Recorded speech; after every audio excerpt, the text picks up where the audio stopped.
Vale, Leni. É o seguinte, eu juntei a pergunta aqui de duas pessoas, porque elas falam da mesma coisa, né? O Davi Júnior, ele perguntou, ele fala que é o seguinte, olá, te escuto quase todo dia, você se considera... Eu gostei do olá. Olá, né? Olá. É um cara educado, né? Exato, olá. Você se considera cristã e você segue alguma doutrina religiosa? E o Bruno perguntou sobre como a religião entra nessa busca da verdade. Na verdade, eu não me considero religiosa, nem mesmo me considero cristã. Eu considero que eu tenho um respeito muito grande por todas as religiões. E se eu me filiasse a alguma, com o esquema que nós temos hoje em dia, você se filia a uma, você exclui a outra. Então, eu não poderia ser cristã porque eu teria que negar as belezas do budismo, do confucionismo, do taoísmo, e isso seria uma coisa da qual eu não abriria a mão.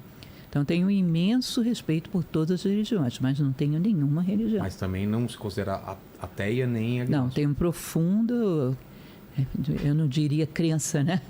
Então. Mas tenho uma experiência muito profunda de Deus, eu acredito muito em Deus. Já teve alguma experiência sobrenatural, alguma coisa não material? Não, experiência sobrenatural não, sou uma filósofa. Não. Como que eu explico, Leni? É uma experiência que não é palpável. Sim, uma experiência metafísica. Isso. Sobrenatural nesse sentido de que não tem uma explicação lógica. Alguma religião vai chamar de milagre, outra religião, alguém vai falar que é alguma coisa da sua cabeça, alucinação, mas alguma coisa que você olhe para trás e não entenda aquilo como algo material, alguma coisa explicável.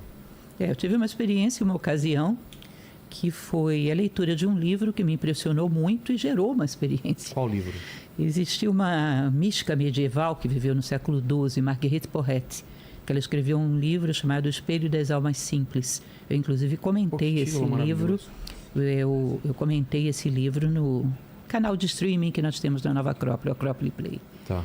E a Marguerite Porete, ela tem uma maneira de pensar, ela foi para a fogueira por causa desse livro, ela morreu na fogueira. Por quê? O livro era... A igreja não aceitou de forma alguma, porque é como se colocasse o homem em contato direto com Deus, sem precisar da igreja como intermediário. E ela fala... Ela foi para a fogueira por causa disso? Foi, ela foi para a fogueira. Inclusive, passou muito tempo que as pessoas não lembraram nem que ela tinha existido e atribuíam o livro a outra pessoa. Até que se encontraram os autos da Inquisição, uma pesquisadora italiana, e descobriu ela e descobriu que o livro era dela. Ela tem uma forma de se expressar que ela diz, olha, eu não sou uma pessoa que sigo a justiça. Eu sou a própria justiça.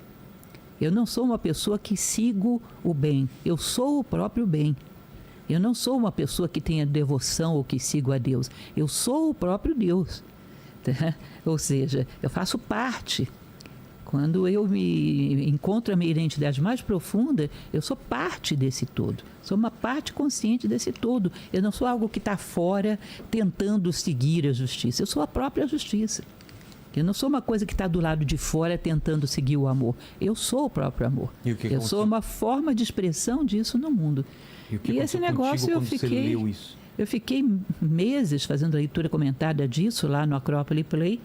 E esse negócio foi causando um efeito em mim de um jeito que, de repente, plim, eu fiquei uns dias assim, que eu não conseguia ver diferença entre mim e o bem, entre mim e a justiça, entre mim e a fraternidade. Eu era simplesmente uma ferramenta com que essas coisas agiam no mundo.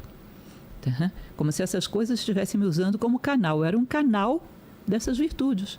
Eu olhava e dizia, não sou outra coisa. Eu sou a própria justiça. Eu sou um canal que ela está usando, como se fosse uma mão mecânica que ela está usando para atuar no mundo. Eu sou ela. Eu sou o amor. Eu sou a fraternidade. E foi um negócio assim, dotado de uma convicção tão profunda, que eu dizia, eu não sou uma coisa separada da justiça. A justiça sou eu. E eu estou simplesmente trazendo ela para essa dimensão, mas eu sou ela. Mas isso é fantástico. Essa percepção é maravilhosa. Foi uma experiência que durou aí alguns dias, claramente eu não poderia ficar aí, não tinha nível para ficar aí a vida inteira, mas me deu uma sensação muito especial, parecida do que é a nossa verdadeira identidade. E parecida com que as pessoas te relatam com experiências relacionados à fé ou alguma outra coisa, do mesmo nível. Pelo que você há tá me pessoas relatando. que, ao longo da história, quando tinham uma verdadeira fé e não fanatismo, tinham experiências uma iluminação, fantásticas. né, desse Não tipo. sei se você conhece, por exemplo, a Imitação de Cristo de Thomas de Kempis. Das Chagas? Não, Thomas de Kempis, o escritor medieval, o livro A Imitação de Cristo. Não. Nossa, é uma mística maravilhosa. Kempis parece que tem... Gente, é muito livro para eu ler, cara. Me dá um pouco de desespero. Isso tem tanto livro para ler. O Espelho das Almas Simples. O nome todo dele é esse aí. Espelho das Almas Simples e Aniquiladas, que permanecem somente na vontade e no desejo do amor.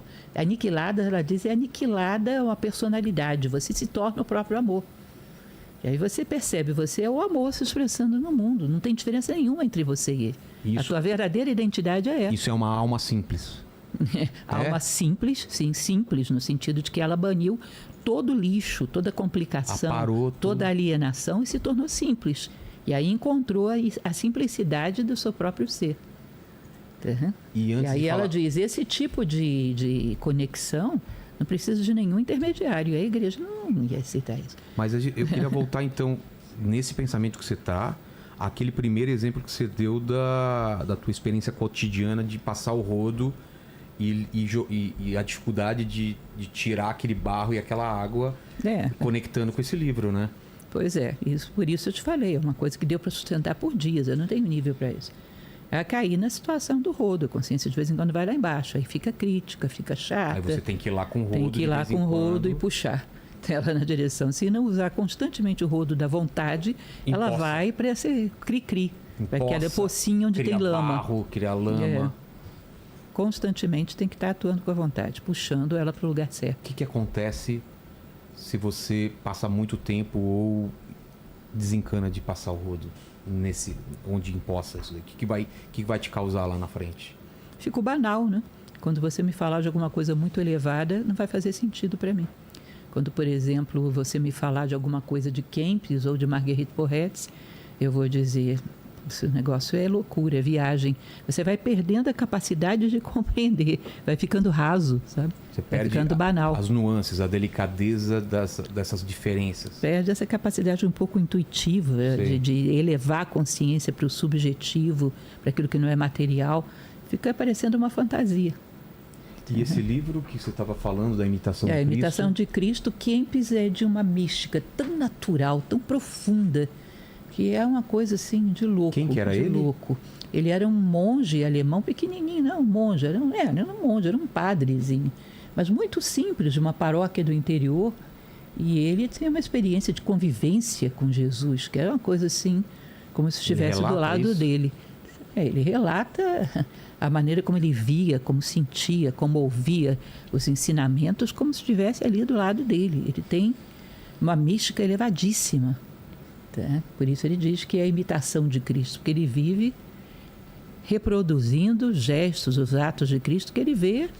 Não tem como dar errado também, né? Com uma naturalidade, como se estivesse ao lado dele. Tá? É muito bonito. Enfim, tem vários. Aí eu coloquei só um exemplo para você, de uma pessoa que através da fé, que aí é fé mesmo, não é fanatismo, ele era muito puro, ele não era fanático. Qual a diferença de fé e fanatismo? A fé é uma percepção muito profunda do que as coisas são.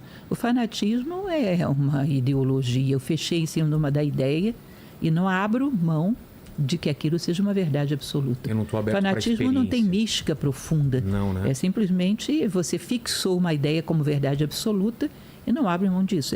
Fanatismo pode ser religioso, pode ser científico, pode ser político. Sim. É fanatismo do mesmo jeito, é igual ao religioso. Peguei essa ideia e elegi como única e verdadeira. Já a fé é uma vivência. E tudo que é contra isso está errado. Né? Isso. A fé é uma vivência, você tem experiência daquilo que você acredita, não é simplesmente uma fixação de uma ideia. O pessoal está falando que o fanatismo é uma neurose, não sei se chega a ser, né? Acho que é mais do que isso, né? Fale, Eleni. Olha só, tem uma pergunta Pergunta boa, né? Tem uma pergunta do Mutreta aqui. Ah, com esse nome, velho. Vamos ver. É o seguinte, ó, com esse nível de instrução e de espiritualidade, a professora Lucelena consegue encontrar prazeres na matéria terrena? Ou quanto mais se chega nesse nível de conhecimento, os prazeres da matéria passam a não fazer muito sentido? Que pergunta boa. É perigoso a gente atingir um nível tão alto que a gente não consegue aproveitar a vida terrena?